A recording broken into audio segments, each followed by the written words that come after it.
Well, fresh off of his maiden voyage, well, let's just not even keep it clean because we don't do it. He popped his CIAA cherry this weekend, boys and girls. My God, Deacon Storm, first time in what will probably be a long time of covering the CIAA basketball tournament. He joins us now, courtesy of Hsrn. And give me your thoughts. I mean, I know what it's like to be a part of the family. I've been doing it for 20 years. Uh, this year is not the same without the CIAA tournament. So, Yep. what was your time like? Well, my time was like first off, it was just about the pageantry. I was here throughout the tournament this year, my first championship, and just being around all of that. I mean, I'm just gonna say it, all that black excellence. It was just a magical feeling inside that arena. I grew up in that arena basically. I've been going there for all sorts of things, and being able to bring a talent that I've been blessed with to the place where I basically grew up and share that with the world. It was amazing.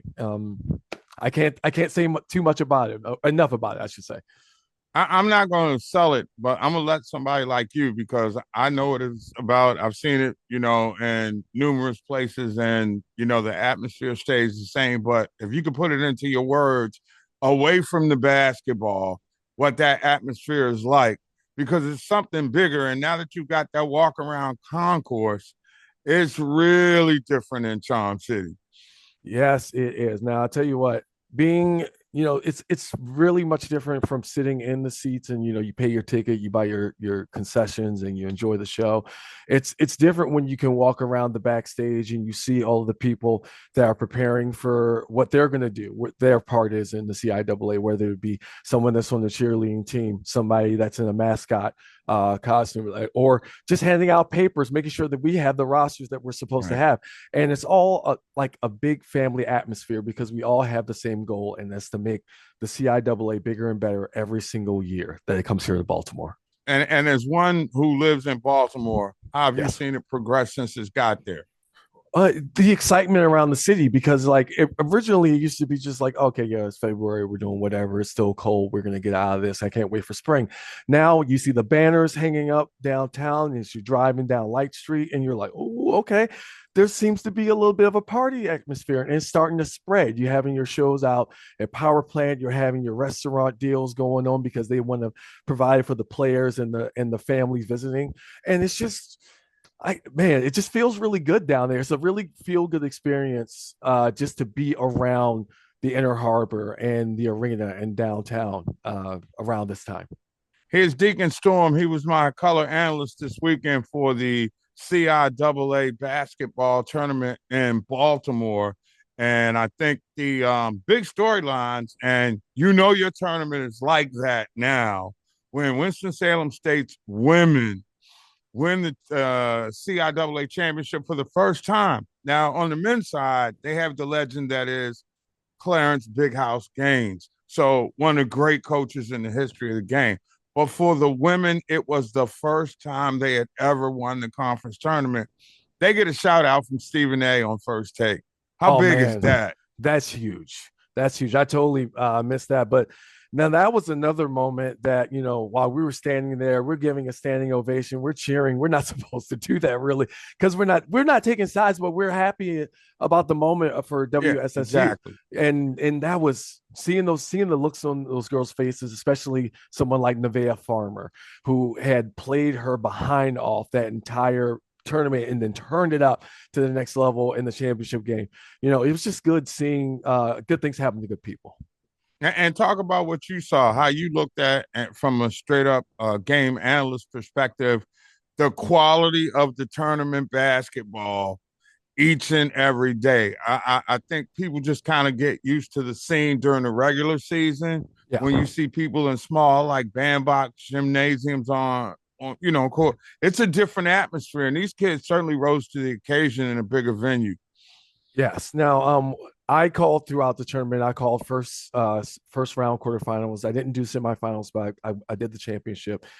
And the level of play, like the little bit of chippiness, a little bit of push up, but the intensity level was so high on the final days of the game. But those teams, all of them came into the CFG Bank Arena with that level of intensity. But as the stands filled and the more people came, and we were like, we're going to celebrate. It was just an electric feeling as an analyst to try to shout over all of that. I didn't have much of a voice yesterday, but try to shout over all of that and all those happy people. It was just great.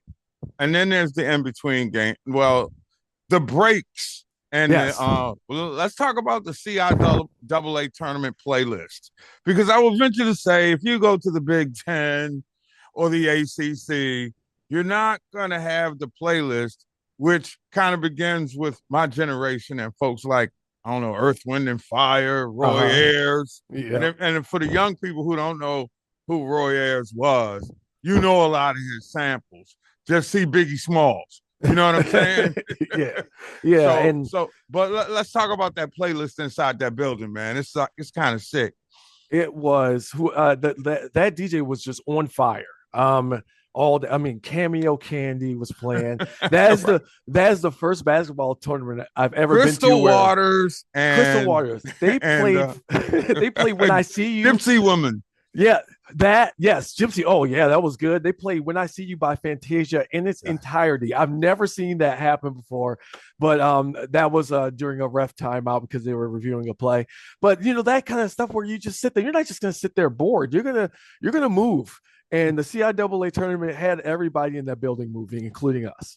So let's be real for a second. Yeah. We didn't get to see the all-out cheerleader competition. All right. Mm-hmm. They got their own separate championship, which is as big a part of the tournament experience as anything else.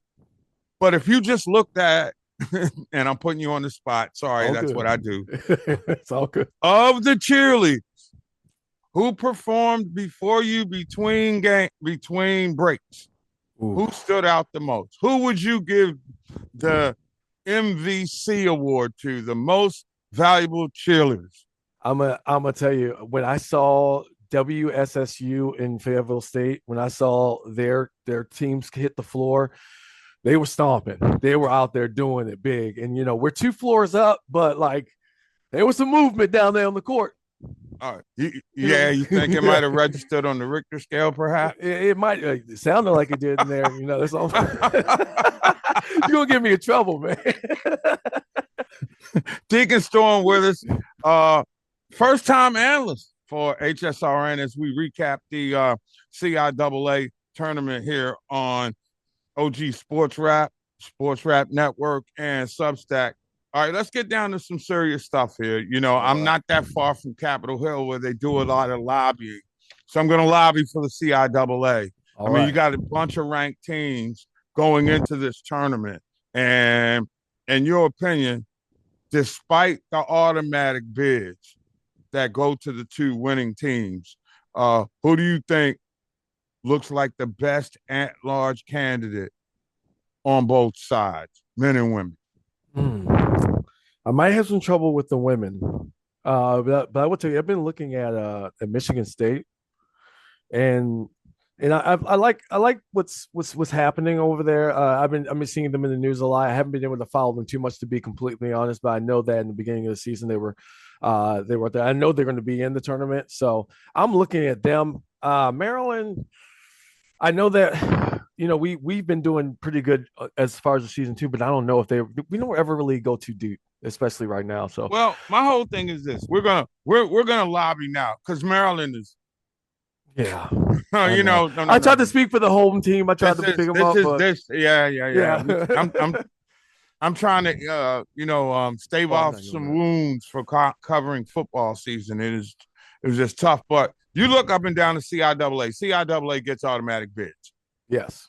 Do you see any other team other than the two teams who won worthy within the CIAA? I'm sorry, I was thinking big time. Right. Oh my God, yeah. So from what I was watching, man, Bluefield, they have some very impressive squads. That was one I was looking at that should have made it on the ladies' side. And not ladies side, the men's side. Yeah, I can make a compelling argument for them too. Especially had they knocked off what was that, Fayetteville? Yeah, yeah, they So did.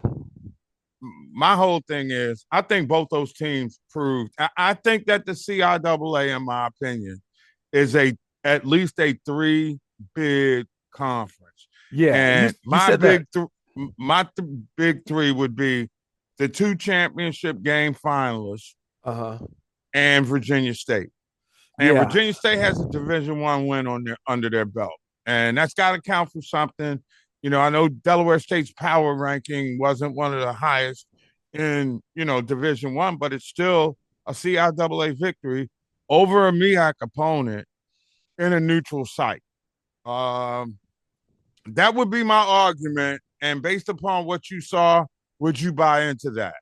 I would buy into that. And they were a very tough team. I remember when I was because I believe I did call one of their games, and I remember thinking to myself when they came out there, they were just playing at such a high level that it was like it made sense where they were, and it made sense like what you said that they were able to knock off a MEAC opponent. They came in, but sometimes the ball just doesn't fall where you want it to fall, and you end up in that any given Sunday sort of situation. I would say this that's one team right there that is going to be a really, really tough matchup for anybody that they play into. I think the reason they're probably not winning the conference tournament is because everybody has seen them twice already. They, Yeah, you know what I'm saying? And then familiarity. yeah.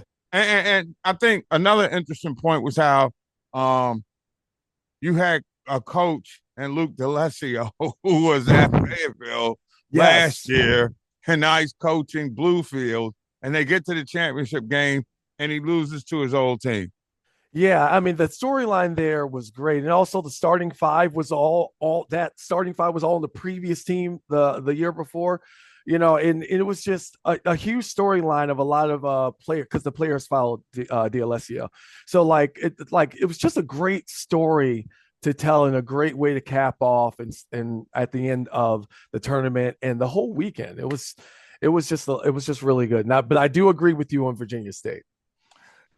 Deacon Storm, my friend, pleasure working with you. Look forward to doing it again. Can't Brush up wait. on your brackets, and we can talk again as we get ready for the field of 64. They'll be coming down a pike in what, a couple of weeks or so. Oh yeah, I Anyway, want. thanks for hanging out with us. It's OG Sports Wrap on Sports Wrap Network. Remember, download the mobile app, and you can always catch us on Substack.